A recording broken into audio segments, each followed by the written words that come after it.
Well, thanks for coming, you guys. We're totally stoked to have you guys here. We're so excited to be here. Thank you so much for having us. I am the biggest Police Academy fan. Same. I was a Tackleberry woman, so at least I can be like, he's with God and his guns now. But when I saw the car, because I snuck in here like a little see you next Tuesday when it was closed, and I was touching the car. Yeah, we actually went up the elevator with Callahan, but we acted so cool. She looked at us and she went hi, and I went, hi. The Queen acknowledged us. Well, you're not invisible. They can see you. We call that professional hood ornaments. So you guys have been on the road for quite some time doing some tours lately. Yes, Rabid it'll be 4 years this Christmas that we started working on it. And that's the longest pregnancy I've ever had.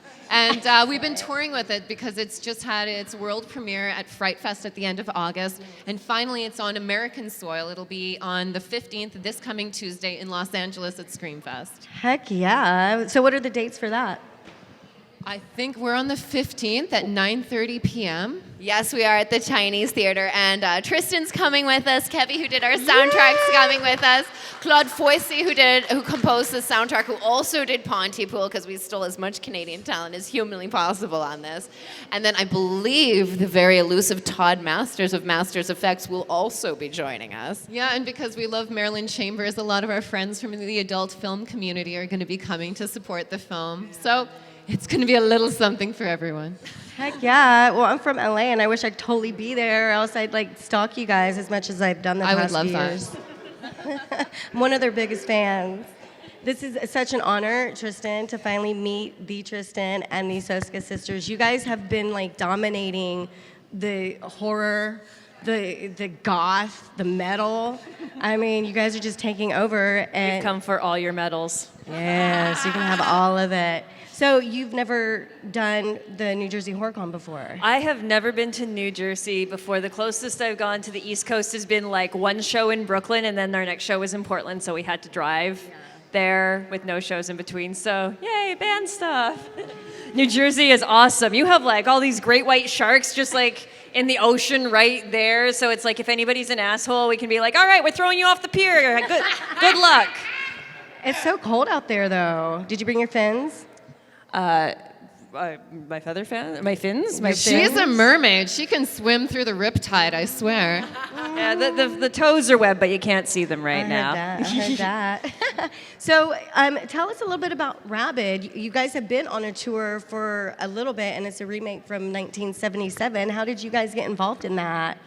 It was the weirdest thing. One December, we got an email that said, "Will you remake David Cronenberg's Rabid?" And I, of course, said yes, to which Jen was like, "This isn't a real job offer. This isn't how it happens." No one sends you, "Would you remake a David Cronenberg movie?" and you say yes, and that's it. So they go, "Can we do a Skype meeting tomorrow?" And I go, "Oh, yes." And our agent's like, "Please don't do that." And we're like, "We're doing it." How sketchy could this be? So they explained to us that they usually make religious movies. And then they made a religious horror movie that was insanely successful. And then they bought Rabid because they thought it was about rabid dogs, right? So then they wrote a script that was a little departure from that, and then they sent it to David Cronenberg asking him to produce the movie. So he explained kind of that no, and he's like, "This is, Rabid in title alone." And so then and this is what they said in the interview, they Googled Cronenberg, and me and Jen's name popped up.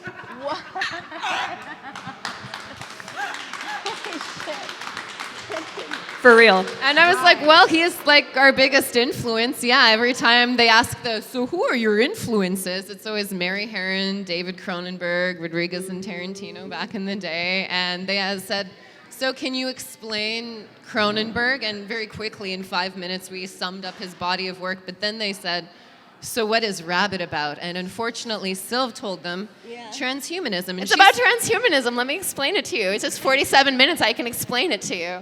You could just see their eyes glaze over, and they're like, you know what? You handle the creative, and we'll take care of the money. You could tell that they're like, I know what she was talking about.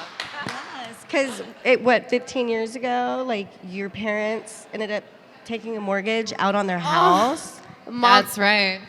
For American Mary, our parents remortgaged their house to be the first investors because a movie about body modification, they said it was about freaks and it was ugly. And I said, no. It's going to be beautiful. It's about, us outcasts. Yeah, because back in the day, that's how goth began, was just expressing, who we are, from piercing to tattoos to, having horns and hanging off hooks in our backs, Yeah, and don't you- swinging around and poking Tristan, thing. haven't you done a suspension? Weren't you guys there? I think you were. Yeah, they were totally there, and yes, I have. It definitely made me like, not for me ever. It was great because they were piercing my back so I couldn't see what was going on, but they could see what was going on. And then when they were taking the things out, they had to get the air out, and it was making these weird little blood farts. Again, I can't see it. I can hear it and I can feel it, but I can't see it. And I'm like, oh, this is way easier not having to look at it. If I was hanging out of my chest, oh, no. Have you ever done before that? Nope. It was like for your birthday present to yourself. That's what Tristan does. Some girls get a massage. Some girls hang from hooks in their back, as you do. Just chick shit, The manicurist was busy, so I'm like, fuck it. I don't need my nails filled that bad. Yeah, just pierce me and then let me go. So what inspired all of you to get into filmmaking and acting and horror specifically? Well, I didn't think I was making a horror movie with Dead Hooker in the trunk. At the time, we heard about this Britney Spears movie that was called Crossroads, and I was like, and I was so offended. And they said, that's movies women like, and I was like, no, women are not like that. They go out and they buy drugs and they find hookers and they kill people. And I thought it was a comedy. I thought it was like Weekend at Bernie's. I thought it was Weekend. But like one evisceration too many, and they're like, that's a horror movie. I'm like, because he's. I was like, is it because the triads disembowel that guy looking for drugs? Maybe he hid the drugs under his lower intestine. You don't know. Yeah. People put all kinds of things in their butts, so I mean, it could have just gone backwards. Exactly.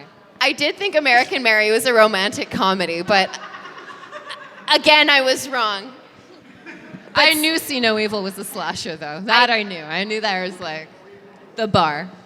I like the part when she just completely flipped, I'm just gonna find that guy and I'm going to put him on some hooks. Haven't we all felt like that at some point? Like, okay, this has happened. I'm going to fix this now.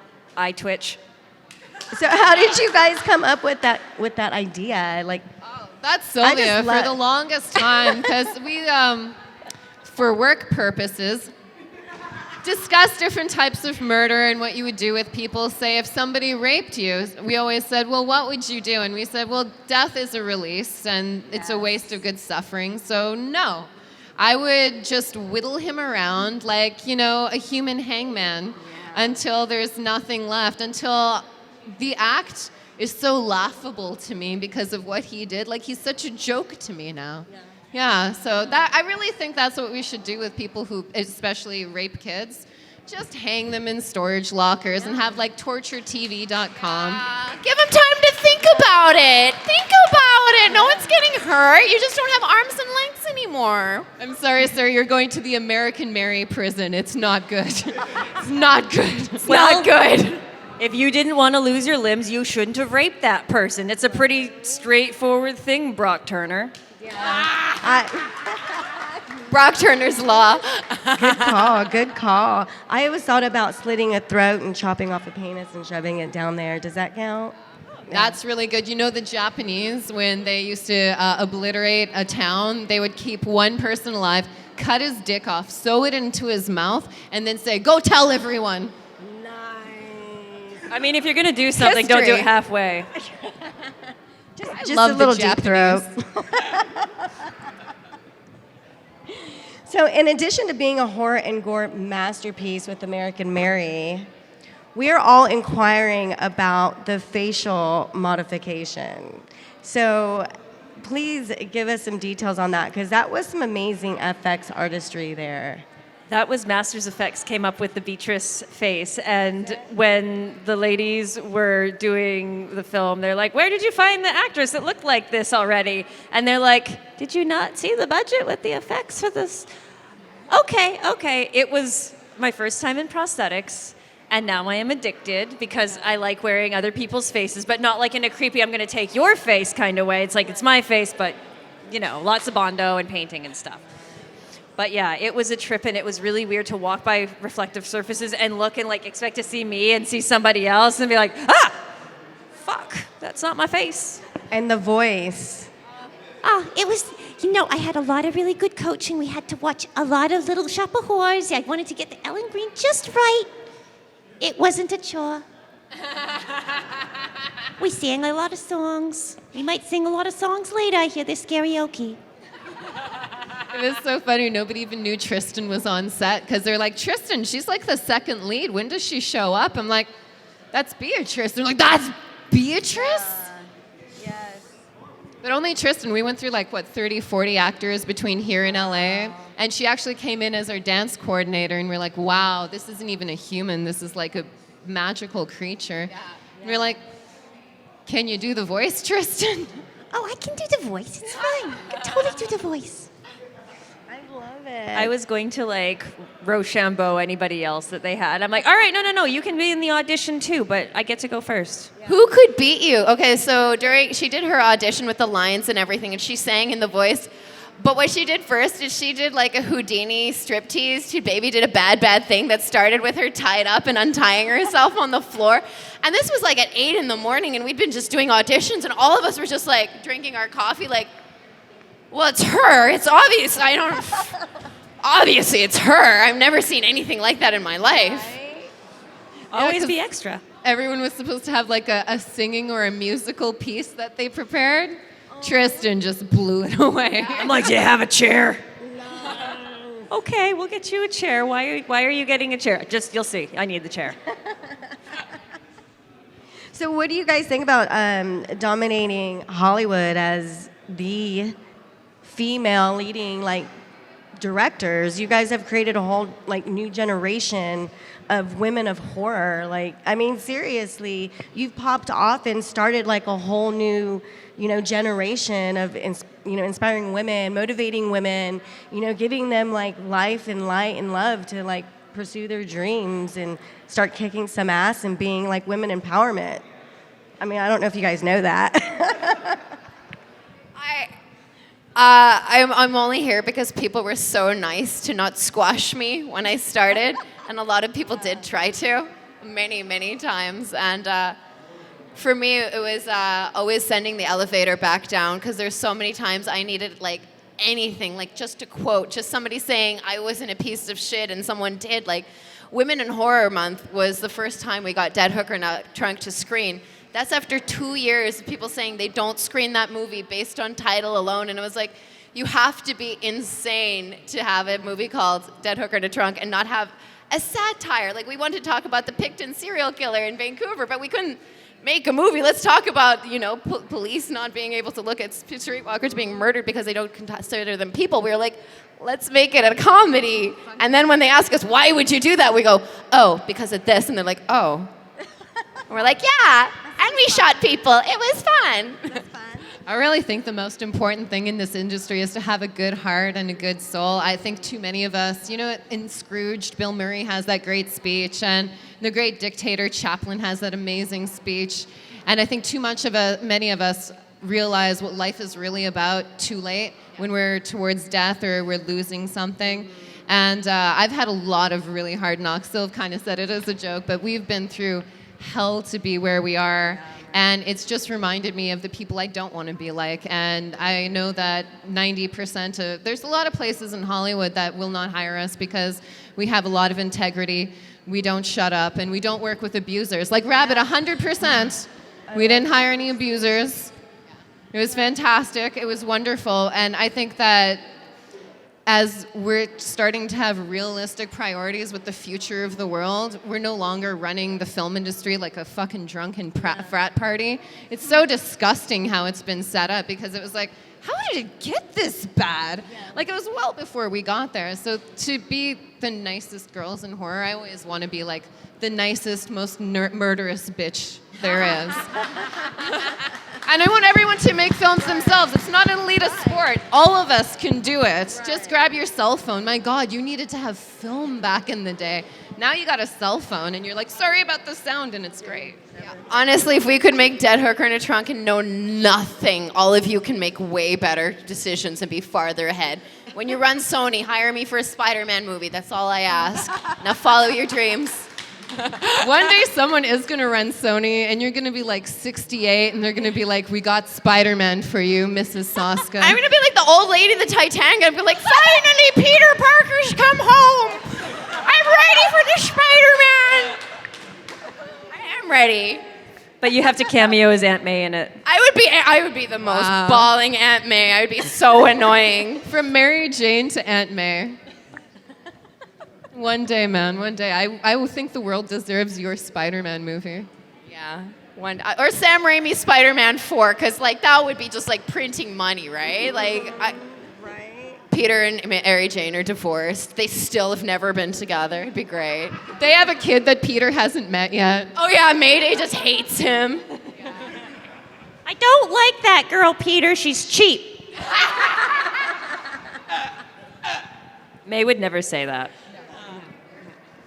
So what do you guys have going on? Like, you guys are going to stay on tour, obviously, for quite a while? I think we're getting towards the end. I think that we have, November will be the last little bit of our tour. Rabid comes out on December, Friday the 13th. Nice. And that's theatrical and video and home video as well. Woo! And like every good director at the end of the year, we're just desperately trying to find out what the next one is going to be, because there's like 8 different things, but the next one is always the one with money first. Tristan, aren't you in post-production on your second film now that you're a director? Yes. Congratulations. Well, thank you. Yes, it's the second short. Both have been written and directed by me. I have a really awesome team, and the post is coming along really fast. It's going to be probably done by Halloween, which shocks the shit out of me because I was not expecting it to get wrapped that fast. And it has an original monster in it and a lot of my kids. The scaly ones. Right. I don't have human children. She has reptilian children. Yeah, I was kind of stalking your Facebook page there, and I was like, damn, holy a lot cow. of snake photos. I'm like, I used to post lots of photos of my boobs and my butt, and now I'm just like, and my snakes. That's okay. I think there's a lot of octopuses on butts a lot lately, right? Never enough octopuses on butts. Hey, I don't know about that. That's my election platform in 2020, people. More octopuses on more butts. I'd vote for that. I like the boobs. I mean, that's just my thing. So what can you tell the fans who are curious about your on-set process? Like when you get on set and you guys start sparking all these ideas and you start doing the effects, what just clicks your brain when you want to do like the small details? Like with American Mary, you had her in the latex apron with the frickin' just wrecking everybody, and then with your character, you had her all pin-up style, and then you just had her very like Dom with a little bit of just a little psycho there. Where do you guys come up with the character ideas? It all comes from casting. As soon as Tristan came in, we're like, that's the character. Actually, that's way more interesting, the character that we hired. The worst thing that could have happened was Beatress is somebody actually trying to be Betty Boop, not a woman who identified as Betty Boop and found a lot of strength from that character. Tristan never played a caricature. Tristan never says no. As a matter of fact, anytime I have a movie, one of the first things I do is tell Tristan, and then Tristan sees it, and she's like, oh, that's cool, but we could go like this, and she pushes it farther, and I'm like, really? Like when we got teased for torture porn, I was like, I have to talk to Tristan because this is sensitive. matter. And I messaged her. I called her. I was like, Tristan, so we're going to do tease for torture porn finally for ABC's of Death. And she's like, cool. And I was like, okay, so your character, it's, and she's like, tentacle rape monster. I was like, yeah, did Jen talk to you? She's like, no, I really want to play one. And I was like, well, hot dog, I don't know what else to say. The tentacles will be rubber, and we'll see you on the weekend. We all watch a lot of Japanese animated porn. A lot of hentai. That's some good shit. It's amazing. Well, I mean, you think about it, and it's like a tentacle is never going to do that in real life because no bones or anything, so you have to go to the hentai to find that. Japan knows what's up. Okay. I think we've asked you to do some of the weirdest things, from Cynthia Burrows to Beatress Johnson to Yumi. Like, what do you even think? My favorite things, too. Why do you even answer our call? Because I know you're never going to make me do something boring. They're like, can you play this, like, really milquetoast, like, girl in a rom-com? She doesn't really do much, and she's got, like, whatever hair. And I'm like, can you wear 6 hours of prosthetics and do a walkover and the Regan crowd walk downstairs? Yeah, I got that. No problem. Yeah, right? They always give me very interesting characters to work with, so it's never like a chore. It's a treat. It's like, tentacle rape monsters! And then, of course, like, I'm greeting everyone. Guess what? Tentacles are going to come out my pussy! Yeah. And they're like, hi. I'm like, hi, Mom. Hi, Mom. Hi, Dad. Hi, Dad. Sorry. You saw the movie, though, right? But you yeah. We said sorry for that one earlier.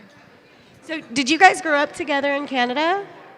I wish we grew up together. They grew up together. Yeah, we got really close in high school, me and her. No, she's obviously womb mates from the womb till the tomb, but I hadn't met Tristan until we cast her as Beatrice. She was actually a friend of our mutual friend, Kevy Mental, who does all of our soundtracking.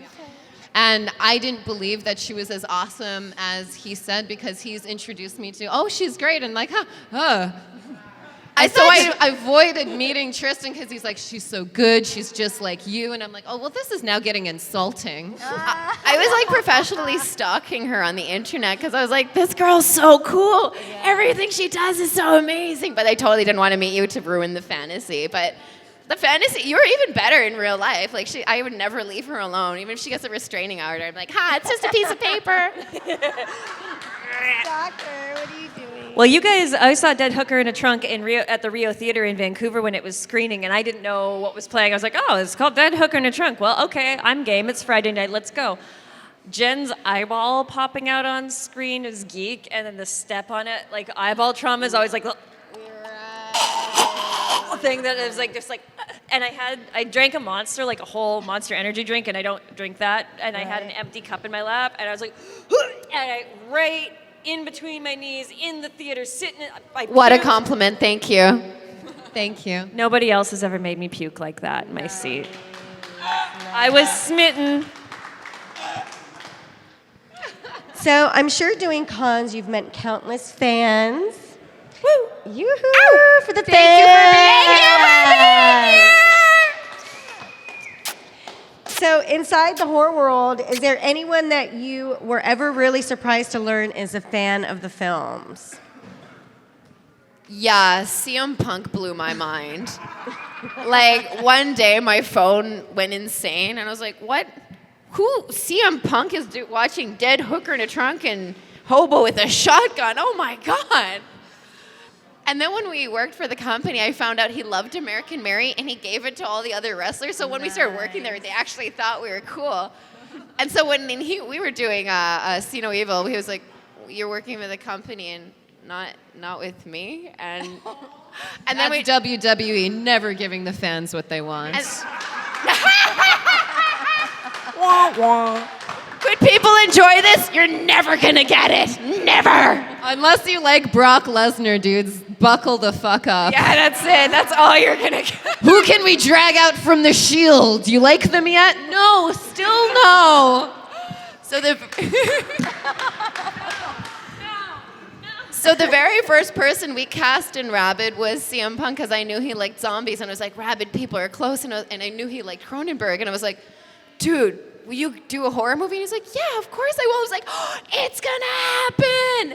And originally he was supposed to be like the love interest, but the government was like, you can only have, for so many Americans. I was like, oh, Punk, will you play this other character? And he's like, oh, I hate this guy. I'm like, will you play him? He's like, yeah. But I would beat him up in real life. I know you would. I know you would.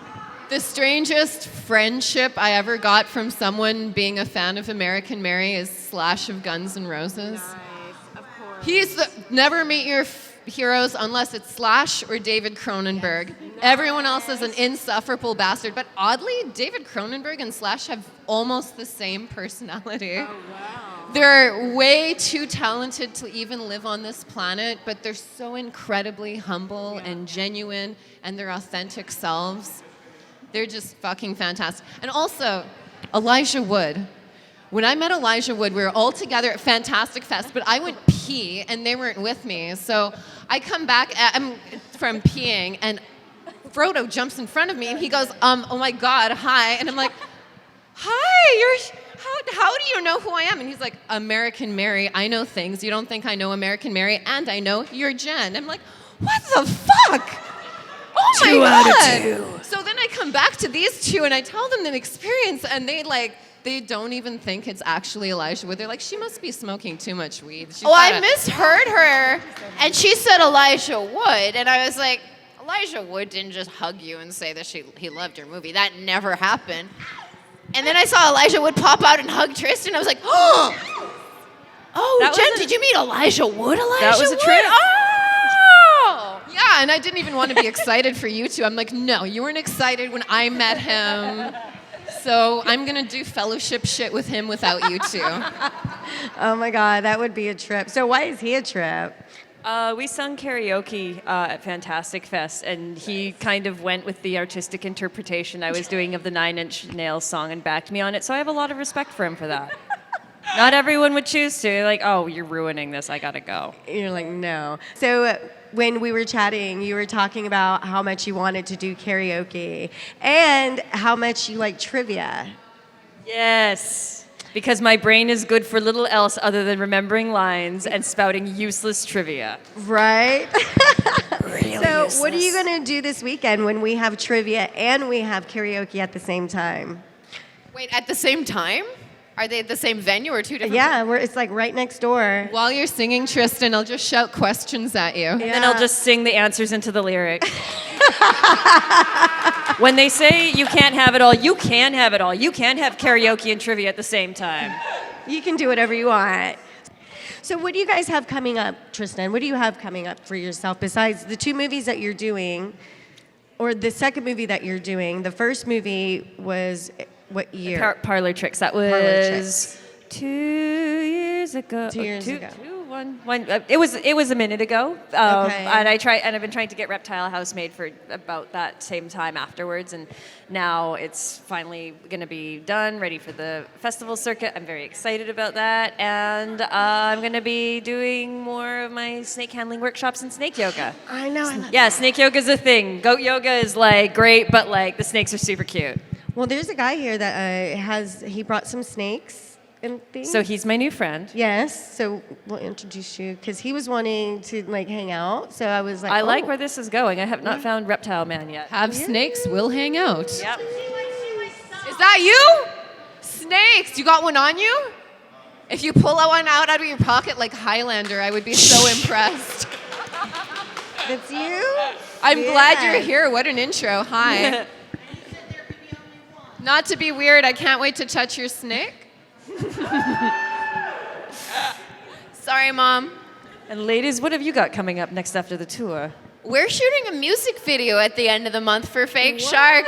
They've done music for all of our movies. We've always wanted to shoot a music video. It's really cool, and we have a lot of our Rabid team coming along, so it's really exciting. I mean, I love working. So after November, I'm just gonna be so sad until January. The next job happens.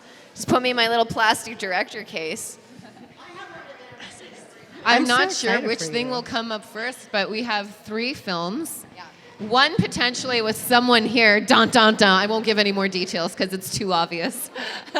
And 2 television series.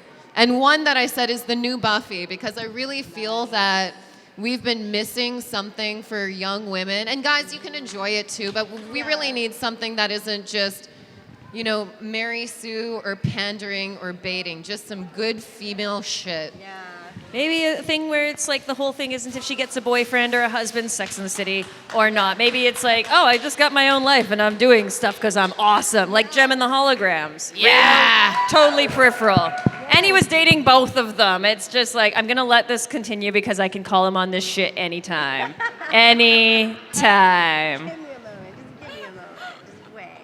Yeah, that's so awesome, you guys, because we do have, our young ladies coming up, like I said, the new generation. And so you guys really are a platform and a foundation for a lot of everyone, especially in the, I call it burlesque because it's blood, it's horror, it's snakes, it's pyro. It's like a whole different genre separate from burlesque and belly dance. So have you guys maybe thought about doing something on that level with Tristan? Yeah.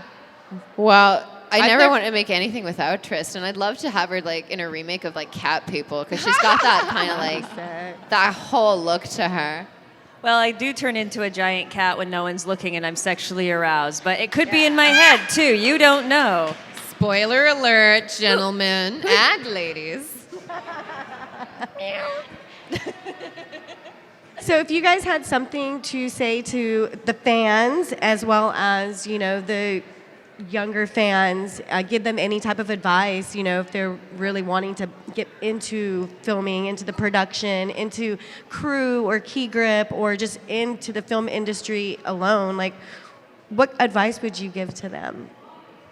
I would say that you are able to control your own narrative. If you have a story to tell it. Someone will want to hear it.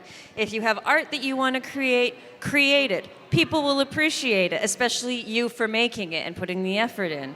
Don't work with garbage people. You have a plethora of humans to choose from to help you bring your ideas and creations to life. You don't have to work with assholes just because they're good at what they do.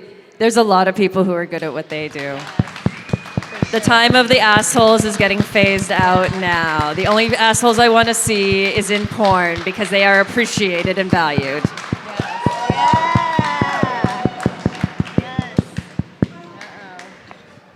I would say follow your stupid fucking dreams.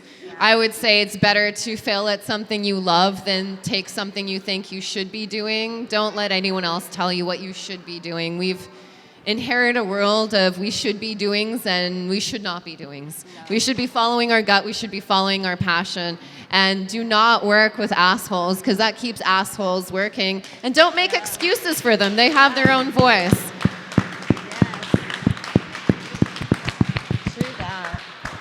And if you really want to make a movie and get into the film industry, you have an advantage over every studio because they're all making the exact same fucking movie. So you just don't have to do that.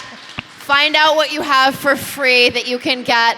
Look around at this place, man. You could have wandered down a hallway. They didn't have security. You could have made a movie in a hall. Like, honestly, run from the police and do it. To be an artist is to be a criminal. And if you're not breaking rules, you're not doing it right.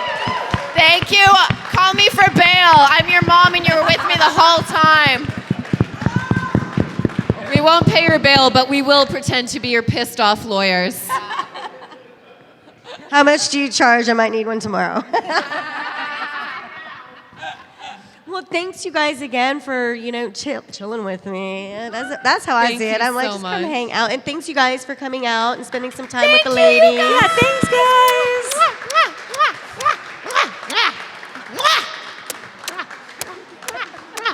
Use the kissing fountain. It is a Thank fairy you, tale. Facebook. Hi, Mom. Don't worry, I'm eating and I'm sleeping. It's true. With someone. Me. Sharing the room. Well, I hope you guys stay through the weekend and spend some time with Tristan Risk and with Jen and Sylvia Soska. And, just be a great fan. All right. Thank you, guys. You're awesome. Thank y'all. Thank Thank you. This is John Glover, and you are watching Fandom Spotlight. Be sure to like, share, and subscribe. Lionel Luther recommends it. Have some fun. Follow your fandom.